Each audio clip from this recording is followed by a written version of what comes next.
आप सभी को नमस्कार। एक बार फिर उसी टॉपिक को हम लोग कंटिन्यू करते हुए वीडियो को आगे डिस्कस करते हैं। तो फैक्टर्स के बारे में हम डिस्कस कर रहे थे कि शिक्षण विधि को प्रभावित करने वाले कौन कौन से कारक हो सकते हैं, जिसमें हम एग्जाम्पल के तौर पे बहुत सारे आपको कंपेयर भी कराए स्कूलों का, गवर्नमेंट स्कूल का या फिर प्राइवेट स्कूल का। तो सबसे पहले सामान्य रूप से शिक्षण विधियों को अगर प्रभावित करने वाले कारकों के निम्न वर्गों में हम विभाजित करेंगे, इनका वर्गीकरण करेंगे या क्लासिफिकेशन हम करते हैं। तो क्लासिफिकेशन करते समय हम कुछ विशेष बातों को ध्यान में रखते हैं, जैसे knowledge, information, content, text book, syllabus, curriculum, ये सारे बातों को हमको ध्यान में रखना पड़ेगा। और मेथड को सिलेक्ट करने में इन सभी का महत्वपूर्ण रोल होता है। अब सबसे पहले हम बात करेंगे अगर कि देखा जाए तो शिक्षण उद्देश्यों से संबंधित, जैसे आपका टीचिंग कराने का उद्देश्य क्या है, आपका टीचिंग कराने का उद्देश्य क्या है, एक फैक्टर्स के रूप में काम करेंगे, और कैसे काम करेंगे उस बात को भी हम लोग समझेंगे। जैसे अगर कि देखा जाए शिक्षण उद्देश्यों का जब हम बात करते हैं तो उससे रिलेटेड जो कारक होते हैं, factors related with instructional objectives. अगर कि इंस्ट्रक्शनल ऑब्जेक्टिव्स का हम बात करें तो हमने पहले भी डिस्कस किया था कि आप अपने विषय से संबंधित ऑब्जेक्ट्स को समझने का कोशिश कीजिए। अगर कि आप ऑब्जेक्ट लेस रहेंगे शिक्षक के रूप में, तो फिर आप अपने सब्जेक्ट के इम्पोर्टेंस या नीड्स को डिफाइन नहीं कर सकते हैं। आप अपने सब्जेक्ट को या सब्जेक्ट के ऑब्जेक्ट्स अगर कि आपका क्लियर नहीं हो रहा है, तो आपके कितना भी अच्छा मेथड्स आपने सेलेक्ट किया है अपने टीचिंग प्रोसेस के लिए, तो वह फैक्टर्स के रूप में उसको प्रभावित करेंगे। इसलिए हमको टीचिंग ऑब्जेक्ट्स शिक्षक के रूप में स्पष्ट होना चाहिए। अगर शिक्षक के रूप में टीचिंग ऑब्जेक्ट्स क्लियर हो रहा है कि हमारा शिक्षण कराने का मुख्य उद्देश्य क्या है, और उद्देश्य स्पष्ट नहीं होगा तो आप अपने द्वारा सेलेक्ट किए गए मेथड में ही आप उलझ कर रह जाएंगे। जैसे आप अपने क्लास के नेचर को समझिए, क्लास के प्रकृति को समझिए। अब क्लास के प्रकृति को कैसे हम समझेंगे शिक्षक के रूप में, आप किस प्रकार के शिक्षक हैं इस बात पे डिपेंड करेगा। तब उस सब्जेक्ट का टीचिंग ऑब्जेक्ट्स क्लियर होगा।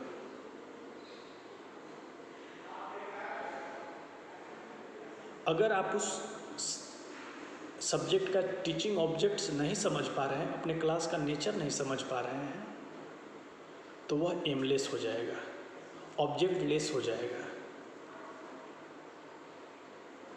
कैसे?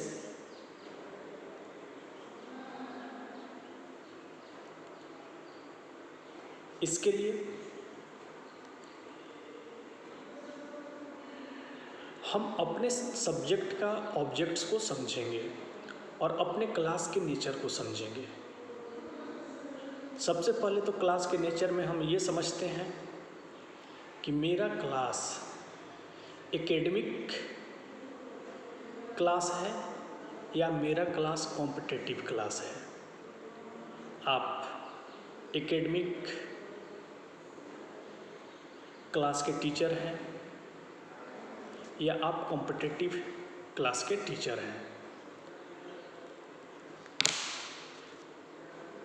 10th 12th UG PG MPhil doctorate, ये जो कोर्सेज होते हैं ये सारे कोर्सेज एकेडमिक के अंतर्गत आते हैं। अगर कि इसमें आप पढ़ाने के लिए या इसमें आप शिक्षक के रूप में ऑब्जेक्ट्स, टीचिंग ऑब्जेक्ट्स ढूंढ रहे हैं तो आप क्लास का नेचर को समझने का प्रयास कर रहे हैं और दोनों का टीचिंग प्रोसेस अलग तरीके से और अलग पैटर्न से होंगे, इस बात को समझिएगा। आप 9th 10th के बच्चों को पढ़ा रहे हैं, एकेडमिक लेवल वाले बच्चों को पढ़ा रहे हैं, तो आप क्या करते हैं, आप उनके हिसाब से पढ़ाने का कोशिश करते हैं। ऐसा है कि हम एकेडमिक क्लास में सबसे पहले ट्रिक बताएं और उसके बाद उनको लॉन्ग प्रोसेस से बताएं, ऐसा कभी नहीं होता है। सबसे पहले हम क्या करते हैं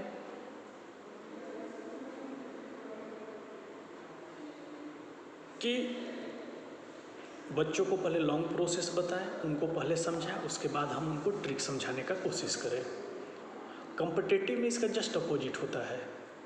आप कंसेप्ट आपका क्लियर है, वहाँ के टीचर क्या करते हैं, आपको एक ट्रिक बताते हैं, एक कंसेप्ट बताते हैं। ऐसा नहीं कि बहुत लेंदी प्रोसेस आपको बताया जाता है। और एक चीज़ ये भी ध्यान रखिएगा, आज के वर्तमान परिस्थिति को देखा जाए, प्रेजेंट सिचुएशन को देखा जाए तो एकेडमिक की पढ़ाई फेल नहीं करने की पॉलिसी पे काम कर रही है। आप किसी भी छात्र को फेल नहीं कर सकते हैं,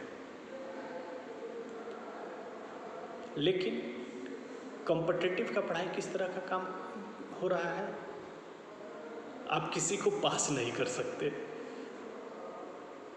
आप किसी को पास नहीं कर सकते। क्यों नहीं? क्योंकि जो फिल्ट्रेशन या जो फिल्टर एकेडमिक में होना चाहिए था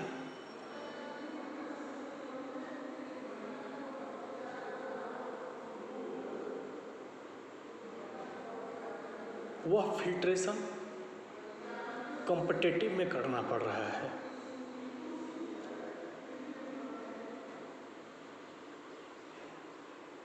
जिससे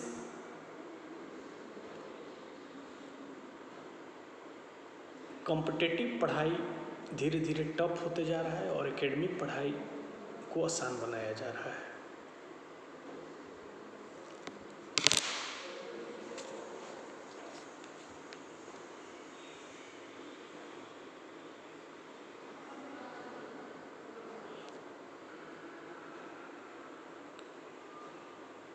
तो इस तरह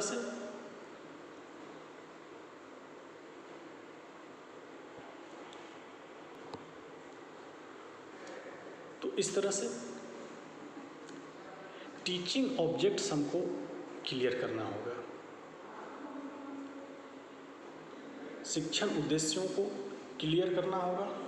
शिक्षण उद्देश्यों की उपयोगिता एवं व्यवहारिकता शिक्षण विधि का चयन करते समय प्रभावित करते हैं। इसके लिए किस विधि का चयन किया जाए? विधि का चुनाव करने से पहले अध्यापक को शिक्षण उद्देश्यों का निर्धारण बालकों के मानसिक स्तर, रुचि के दृष्टिकोण में ध्यान में रखकर किया जाता है। अब जैसे एक चीज़ और इसमें आप समझिएगा,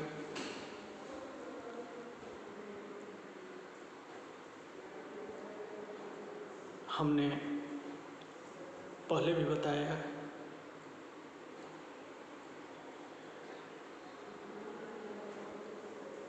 कि आपको अपने क्लास का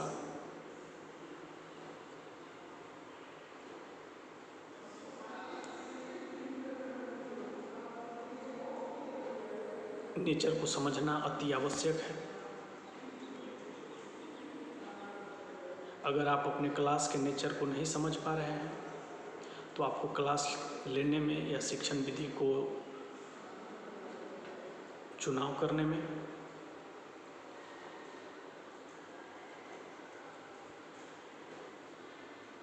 प्रभावित हो सकती है। इसीलिए बच्चे का इंटरेस्ट, उनके लेवल, उनका मेंटल लेवल को ध्यान में रखा जाता है। जैसे हमने एग्जाम्पल भी लिया कि आप कॉम्पिटिटिव लेवल के बच्चों को जब पढ़ा रहे हैं तो वहाँ पे जो मेथड का आप प्रयोग करेंगे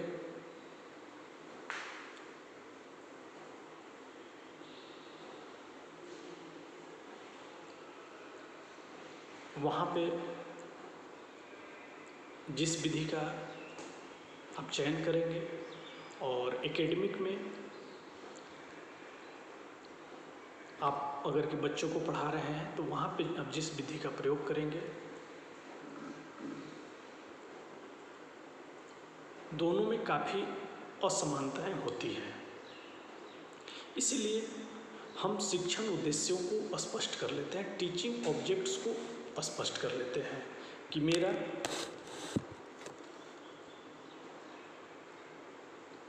टीचिंग ऑब्जेक्ट्स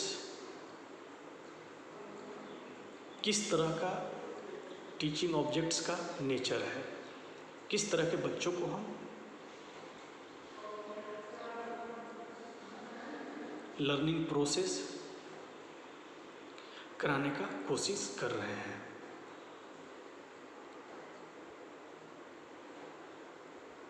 तो ये मेरा फर्स्ट फैक्टर्स है, शिक्षण उद्देश्यों को या शिक्षण उद्देश्यों से संबंधित कारक।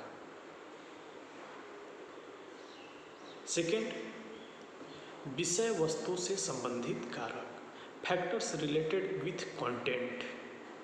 इस बात को थोड़ा और अच्छे से समझने का कोशिश कीजिएगा।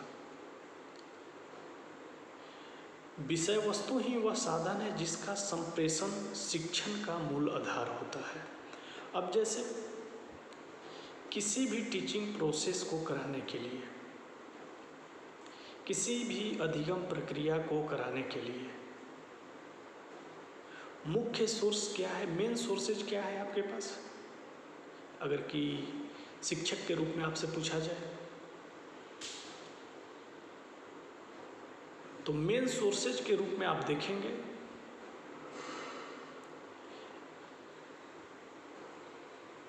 कि उस विषय का कंटेंट, जो भी आप विषय के शिक्षक बनने जा रहे हैं,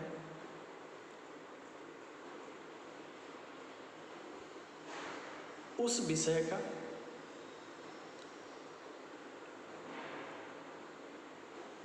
मूल कंटेंट क्या है, ओरिजिनल या आपका ओरिजिनल कंटेंट क्या है, और जो भी आप संप्रेषण करते हैं उस संप्रेषण का मूल आधार होता है शिक्षण। विदाउट कंटेंट क्या किसी बच्चे को आप लर्निंग करा सकते हैं? एक दिन करा सकते हैं, 2 दिन करा सकते हैं, कंटिन्यूअस उसको विदाउट कंटेंट को आप लर्निंग नहीं करा सकते हैं। क्यों नहीं करा सकते हैं? क्योंकि आपके पास संचार या कम्युनिकेट करने के लिए विषय वस्तु या कंटेंट नहीं है। इसलिए विषय वस्तु की प्रकृति एवं स्तर शिक्षण विधि के चयन को प्रत्यक्ष रूप से प्रभावित करते हैं। विषय वस्तु की जो भी आपके सब्जेक्ट कंटेंट का नेचर है,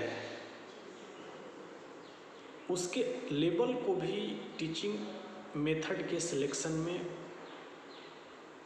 या टीचिंग मेथड को जब हम सिलेक्ट करते हैं तो उसको प्रत्यक्ष डायरेक्ट रूप से प्रभावित करते हैं।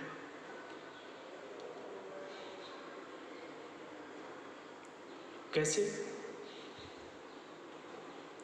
प्रत्यक्ष रूप से उसको प्रभावित करेंगे? क्योंकि आप अपने विषय का कंटेंट को जानिए। अब आप पढ़ा रहे हैं भाषा शिक्षण, भाषा से संबंधित विषय, और अगर कि गणित विषय से संबंधित विधि का प्रयोग कर रहे हैं तो वह मेथड या आपका टीचिंग प्रोसेस गलत हो सकता है। आप सामाजिक अध्ययन का मेथड या स्टडी करा रहे हैं और आप सिलेक्शन ले रहे हैं, लिटरेचर का मेथड का सिलेक्शन कर रहे हैं, तो वो आपके मेथड को, आपके टीचिंग मेथड को हर समय फैक्टर्स के रूप में वह इफेक्ट डालेगा।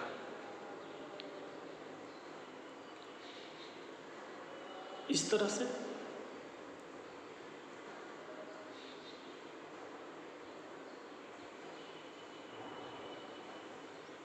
हमको विषय वस्तु की कंटेंट को भी ध्यान में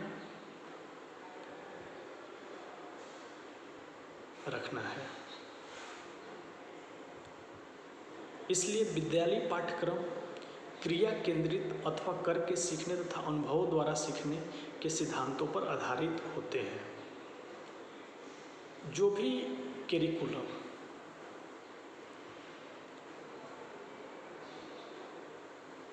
स्कूल सब्जेक्ट या स्कूल के करिकुलम होते हैं,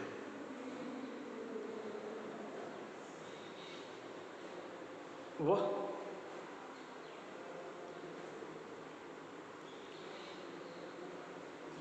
क्रिया आधारित, activity centred, learning by doing करके सीखना और अनुभव द्वारा सीखना, लर्निंग थ्रू एक्सपीरियंसेस के सिद्धांतों पर कार्य करता है।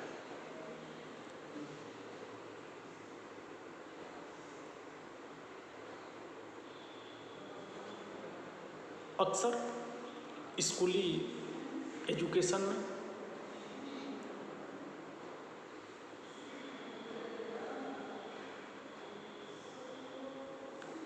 इस बात को ध्यान रखा जाता है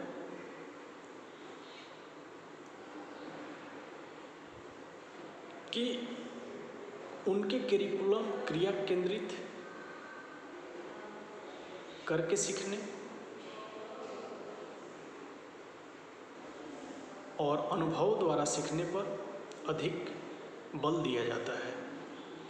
activity centred, learning by doing और लर्निंग बाय या लर्निंग थ्रू एक्सपीरियंसेज, और जिससे ये तीनों अगर कि हम सिद्धांतों को फॉलो करते हैं, activity centre, learning by doing, experiences through या लर्निंग थ्रू एक्सपीरियंसेज,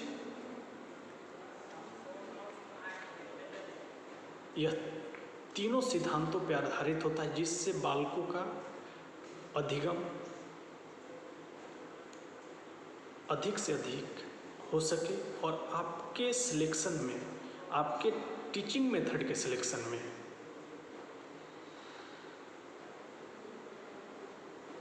आपके टीचिंग मेथड के सिलेक्शन में आपको फैक्टर्स कम से कम प्रभावित करें। आपके पास कंटेंट अगर कि नहीं रहेगा,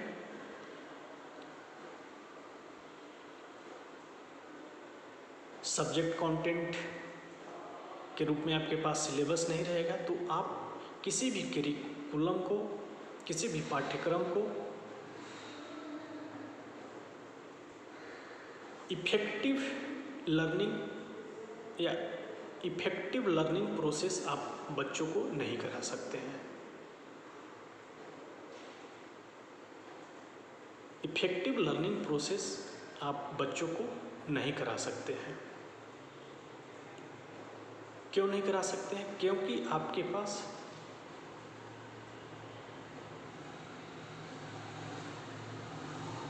विषय से संबंधित जिस विषय के आप शिक्षक हैं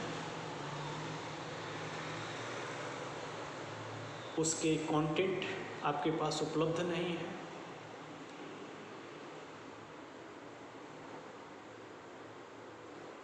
कंटेंट अगर के उपलब्ध नहीं रहेगा तो आप मेथड को डिसाइड नहीं कर पाते हैं या नहीं कर सकते हैं।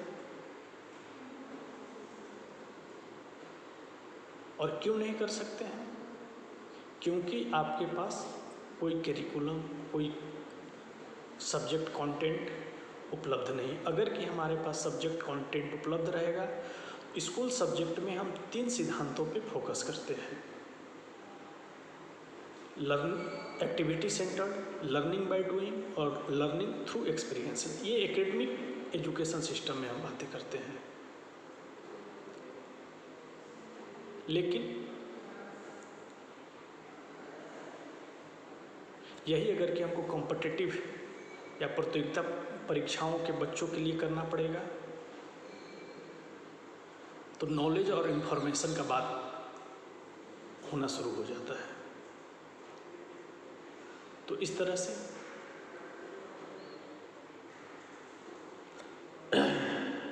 इस वीडियो में फैक्टर्स के 2 पॉइंट को डिस्कस किया गया है। अगले वीडियो में हम लोग इसको और कंटिन्यू डिस्कस करेंगे। तब तक के लिए आप सभी को बहुत बहुत धन्यवाद।